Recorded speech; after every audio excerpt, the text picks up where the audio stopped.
Join us on Patreon and become part of our journey to uncover history's untold stories. Your support helps us create in-depth content, bring hidden narratives to life, and keep history alive for everyone. The story begins far from modern political borders, in the highlands of ancient Ethiopia, where stone churches clung to mountains and manuscripts slept in monasteries older than many nations. Long before the modern state of Israel emerged in 1948, Ethiopian scribes were copying texts that spoke of Zion's fall, exile, preservation, and eventual restoration. These writings were not political forecasts in the modern sense, but sacred histories and prophecies rooted in biblical tradition, interpreted through Ethiopia's unique religious worldview. Preserved in the ancient language of Guizi, these texts reveal how Ethiopian Christianity understood Israel's destiny centuries before modern geopolitics brought the region back to global attention. Ethiopia's connection to Israel is among the oldest continuous religious relationships in the world. According to Ethiopian tradition, this bond begins with a biblical meeting between King Solomon of Israel and the Queen of Sheba. In Ethiopian memory, she is known as Makeda, a powerful monarch who traveled to Jerusalem not merely to admire Solomon's wisdom but to encounter the God of Israel. The Kebra Nagast, Ethiopia's foundational national epic compiled in its present form around the 13th century, but drawing on much older traditions, describes how Makeda bore Solomon a son, Menelik. This child, raised in Ethiopia, would later return to Jerusalem, where he learned his lineage and faith. When Menelik came back to Ethiopia, the text claims he brought with him the Ark of the Covenant, establishing Ethiopia as a new Zion while Israel entered a period of decline and exile. This belief reshaped how Ethiopian scholars read biblical prophecy.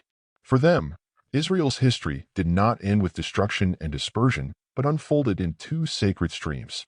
One stream followed the suffering and scattering of the Jewish people, foretold in the Hebrew prophets. The other flowed through Ethiopia, where the covenant, law, and divine presence were believed to be preserved until the time appointed for restoration. Ethiopian prophecy did not replace Israel.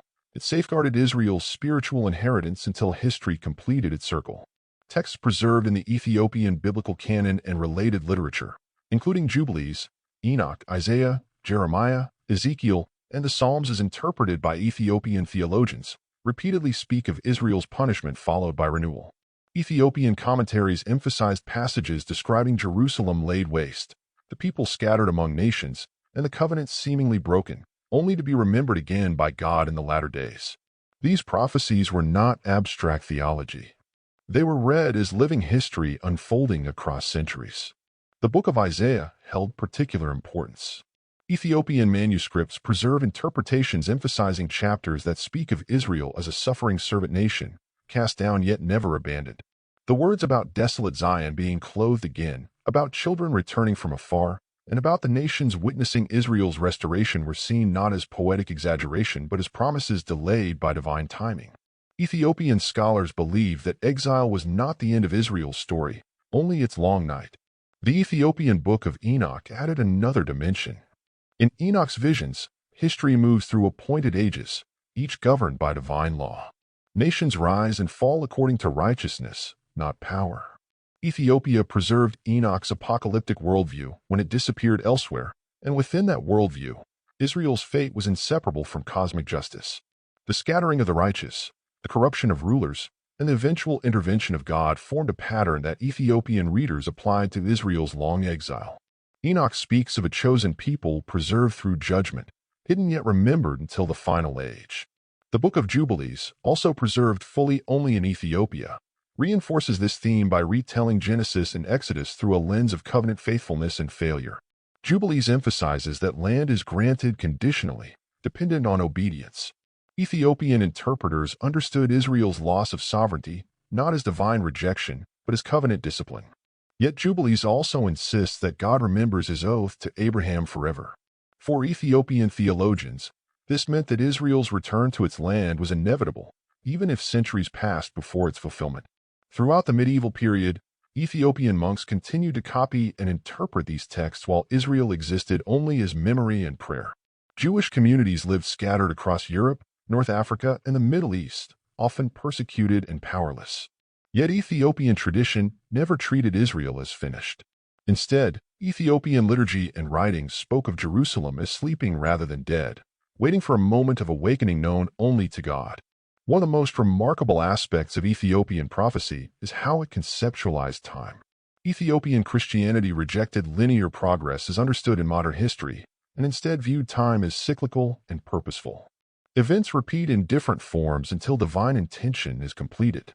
Israel's ancient kingdom, its destruction, and its future restoration were understood as movements within a divine cycle, rather than isolated historical episodes. This worldview allowed Ethiopian thinkers to speak confidently of a future Israel, even when no political Israel existed. Ethiopia's own history reinforced this belief. The Ethiopian kingdom survived invasions, religious pressure, and isolation, yet maintained its identity. Ethiopian theologians often saw their own endurance as proof that God preserves chosen peoples through suffering. If Ethiopia could survive centuries against the odds, so too could Israel. This parallel strengthened Ethiopian confidence in Israel's eventual return. By the 19th and early 20th centuries, European scholars encountering Ethiopian manuscripts were often surprised to find living traditions that spoke of Israel's restoration. Ethiopian clergy did not frame these ideas in nationalist terms, but as theological certainty rooted in Scripture. They believed that when the appointed time arrived, God would gather Israel again, not for domination but for witness to divine faithfulness. When the modern state of Israel was declared in 1948, reactions among Ethiopian Christians were complex. Some saw it as the beginning of prophecy fulfilled, others as a partial and imperfect manifestation of ancient promises. Yet many Ethiopian believers recognized echoes of their scriptures in the event. A people long scattered had returned to their ancestral land, against political odds and after immense suffering. For those steeped in Ethiopian prophetic tradition, this was not entirely unexpected. Ethiopian Jews, known as Beta Israel, embodied this prophetic continuity. Living for centuries in Ethiopia, they preserved ancient forms of Judaism distinct from rabbinic tradition. Their eventual migration to Israel in the late 20th century was interpreted by many Ethiopian Christians as another sign of restoration long foretold. The return was not only geographic but spiritual, reconnecting scattered branches of Israel's ancient tree. It is crucial to understand that Ethiopian prophecy did not predict modern Israel in the sense of naming dates, borders, or political structures. Instead, it preserved a theological framework in which Israel's restoration was inevitable. The ancient texts spoke of return, rebuilding, and renewed covenant, leaving the details to history. What makes Ethiopian prophecy remarkable is not precision but persistence. While much of the world assumed Israel's story had ended, Ethiopia continued to tell it as unfinished. Modern scholars caution against reading ancient texts as direct predictions of contemporary politics, and Ethiopian tradition itself emphasizes humility before divine mystery. Yet historically, the fact remains that Ethiopian scripture preserved expectations of Israel's return when such ideas seemed implausible. These expectations were not inventions of the modern era but continuations of ancient biblical hope. Today, Ethiopian manuscripts are recognized as some of the most important witnesses to early Jewish and Christian thought. They show how prophecy can survive across millennia, carried not by empires but by communities of faith. Ethiopia's role was not to control Israel's destiny, but to remember it, to keep alive the idea that exile is never final and covenant is never forgotten. In this sense, the ancient Ethiopian prophecy did not so much predict modern Israel as prepare the imagination for it. It trained generations to believe that restoration follows ruin, that scattering precedes gathering, and that divine promises operate on timescales far longer than human planning. When Israel re-emerged on the world stage, Ethiopia's scriptures stood as quiet witnesses that the possibility had never vanished. The story of Ethiopia's prophetic tradition reminds us that history is not written only by armies and governments. It is also preserved in ink, prayer, and memory. In the shadows of monasteries and the margins of manuscripts, Ethiopia safeguarded an ancient conviction that Israel's exile was a chapter, not the conclusion. When modern Israel appeared, it did not emerge from a vacuum, but into a world where some had been waiting for centuries. The ancient Ethiopian prophecy, therefore, is not a sensational secret but a testament to faith's endurance. It shows how Scripture, interpreted through centuries of devotion, can shape expectations long before events unfold. Whether viewed as fulfillment, coincidence, or theological continuity, the relationship between Ethiopian prophecy and modern Israel stands as one of history's most fascinating intersections of belief and reality.